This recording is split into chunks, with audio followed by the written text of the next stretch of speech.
Angelini club का मुख्यालय उस रात असामान्य रूप से शांत था।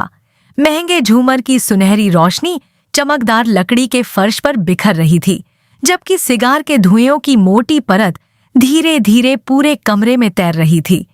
कमरे के सबसे आखिर में क्लब का बॉस बैठा था, एक ऐसा व्यक्ति जिसका नाम मात्र ही बड़े बड़े गैंगस्टरों के दिलों में डर पैदा करने के लिए काफी था। उसके सामने खड़ा था निको एंजेलिनी। जिंदगी में पहली बार उसे अपना खुद का मिशन सौंपा गया था। अपने उत्साह को छिपाने की पूरी कोशिश करते हुए निको दोनों हाथ पीछे बांधकर सीधा खड़ा था। बॉस ने कुछ क्षण तक उसे ध्यान से देखा, फिर बोलना शुरू किया। अच्छा। उसकी भारी आवाज पूरे कमरे में गूंज उठी। निको, यह नेतृत्व का तुम्हारा पहला अनुभव है, इसे अपने सिर पर मत चढ़ने देना। निको तुरंत सावधान हो गया। जी सर, मैं समझ गया। बॉस के चेहरे पर हल्की सी मुस्कान उभरी, फिर उसकी नजर कमरे के कोने में खड़े दूसरे आदमी पर गई। मिक। दीवार से लापरवाही से टिककर खड़ा एक लंबा चौड़े कंधों वाला आदमी धीरे से सीधा हुआ। उसके बिखरे हुए काले बाल और उदासीन चेहरा साफ बता रहे थे कि वह इस समय कहीं और होना पसंद करता। उसने आलस से हाथ उठाया। हाँ, बॉस ने निको की ओर इशारा किया। तुम्हारा पार्टनर। कुछ क्षणों के लिए कमरे में सन्नाटा छा गया, फिर मिक हल्के से हंस पड़ा। पार्टनर? उसने निको को सिर से पैर तक देखा। मुझे तो यह बेबीसिटिंग असाइनमेंट ज्यादा लग रहा है। निको की भौं भड़क उठी। बेबीसिटिंग? उसने तुरंत मिक को गौर से देखा। वह सूट नहीं पहने हुए था, नहीं वह किसी ऐसे गैंगस्टर जैसा दिखता था जिसे निको ने पहले कभी देखा हो। सच कहें तो वह किसी सड़क के लड़ाके जैसा लग रहा था जो गलती से किसी माफिया मीटिंग में आ गया हो। मैंने इस आदमी को पहले कभी नहीं देखा, निको ने आंखें सिकोड़ते हुए कहा। भला कैसा गैंगस्टर सूट नहीं पहनता? मिक के होठों पर मुस्कान आ गई। और बाकी लोग कहाँ हैं? निको ने कंधे उचकाए। शायद तुम्हारी माँ के घर पर होंगे, हैंडसम। पास खड़े कुछ सदस्य अपनी हंसी रोकने की कोशिश करने लगे। मिक बस उसे घूरता रहा, जबकि निको गर्व से मुस्कुरा रहा था। बॉस ने माथा पकड़ लिया। बस। पूरा कमरा तुरंत शांत हो गया। निको को यह सीखना है कि यह कारोबार कैसे चलता है। उसकी तेज नजर मिक पर टिक गई। इसे सब कुछ सिखाओ। मिक दीवार से हटकर खड़ा हो गया। लगता है इसे पहले से ही सब दिखाई दे रहा है। बॉस का चेहरा कठोर हो गया। यह कोई मजाक नहीं है। कमरे का माहौल तुरंत भारी हो गया।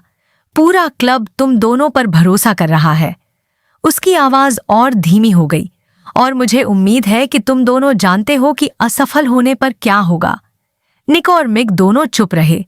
उन्हें जवाब देने की जरूरत नहीं थी। कमरे में मौजूद हर व्यक्ति जानता था, असफलता कोई विकल्प नहीं थी। कुछ देर बाद बॉस ने अपनी मेज के नीचे से एक छोटा काला पैकेज निकाला और उनके सामने रख दिया। सिर्फ एक साधारण डिलीवरी है। मिक ने पैकेज उठाया। बस इतना ही? बॉस ने सिर हिलाया। बस इतना ही। निको पैकेज को घूरने लगा। वह हैरान करने वाला छोटा था। कोई लेबल नहीं, कोई निशान नहीं, कुछ भी नहीं। उसकी जिज्ञासा बढ़ती जा रही थी। इसके अंदर क्या है? बॉस ने कंधे उचकाए। यही? निको ने पलकें झपकाईं। ये कोई जवाब नहीं हुआ। उसने पैकेज को संदेह से टटोला। क्या है इसमें? पैसे, ड्रग्स या फिर किसी की कटी हुई बॉडी? मैंने पूछा नहीं। ये जवाब सुनकर निको और भी ज्यादा परेशान हो गया। इससे पहले कि वह कुछ और बोलता, मिक ने पैकेज उसके हाथों में थमा दिया। इसे तुम उठाओ। क्या? निको लगभग पैकेज गिरा ही देता। मैं क्यों? मिक ने हैरानी से उसकी ओर देखा। क्योंकि तुम बॉस हो। उसने खुद की ओर इशारा किया। मैं ताकत हूं। फिर उसने निको की ओर उंगली की। और तुम आदेश देने वाले आदमी हो। उसके चेहरे पर शरारती मुस्कान फैल गई। अगर तुम्हारी छोटी सी जान मुसीबत में फंस जाए तो मुझे लड़ने के लिए दोनों हाथ खाली चाहिए होंगे। निको कुछ कहना चाहता था, लेकिन अचानक उसे एहसास हुआ कि मिक सही कह रहा है।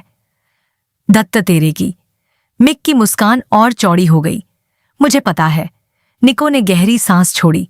उसे समझ नहीं आता था कि मिक इतनी बार सही कैसे साबित हो जाता है। उसने पैकेज को अपनी बांह के नीचे दबाया और सिर हिलाया। ठीक है। फिर उसने नाटकीय अंदाज में आगे इशारा किया। पैकेज मैं उठाऊंगा। उसने मिक की ओर देखा। और तुम हमारी सुरक्षा का ध्यान रखोगे। मिक ने आंखें घुमाईं। अगर इससे तुम्हें रात में अच्छी नींद आती है तो ठीक है बॉस। और इसी के साथ दोनों मुख्यालय से निकल गए। उन्हें जरा भी अंदाजा नहीं था कि यह मिशन कितनी बुरी तरह बिगड़ने वाला है। 10 मिनट बाद अराजकता, पूर्ण अराजकता। ये आखिर हो क्या रहा है? निको पूरी रफ्तार से एक संकरी गली में दौड़ रहा था। रहस्यमयी पैकेज उसकी छाती से मजबूती से चिपका हुआ था।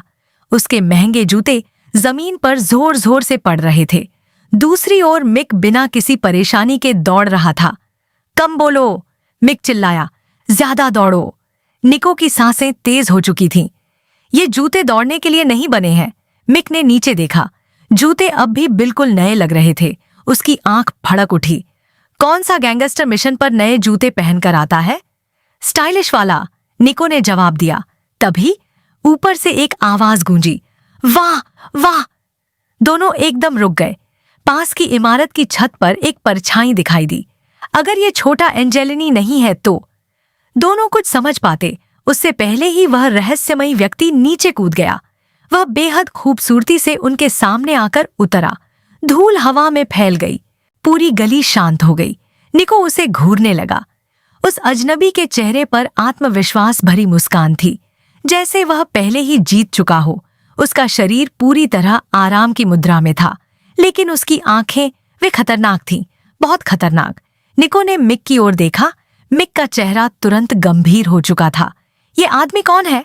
निको ने धीरे से पूछा। मिक ने लंबी सांस छोड़ी। मुसीबत। अजनबी हंस पड़ा। मेरी भावनाएं आहत हो गईं। फिर उसकी नजर सीधे पैकेज पर टिक गई और उसी पल माहौल बदल गया। उसकी मुस्कान गायब हो गई। आंखें ठंडी हो गईं। गणनात्मक, खतरनाक पैकेज। उसकी आवाज गली में गूंज उठी। मुझे दे दो। निको ने पैकेज को और कसकर पकड़ लिया। कुछ सेकंड तक कोई नहीं हिला। फिर उसने पैकेज की ओर देखा, फिर अजनबी की ओर, फिर मिक की ओर। आखिरकार वह भौहें सिकोड़ कर बोला, तुम जानते हो? सभी उसे देखने लगे। अब तक किसी ने मुझे यह नहीं बताया कि इसके अंदर आखिर है क्या। कुछ क्षणों का सन्नाटा छा गया। फिर निको ने पैकेज थोड़ा ऊपर उठाया। आखिर इस डिब्बे में ऐसा क्या है जिसके लिए सब इतने पागल हो रहे हैं? उसकी हैरानी की बात यह थी कि किसी ने जवाब नहीं दिया, और किसी कारण से यह बात उसे पहले से भी ज्यादा डरा रही थी।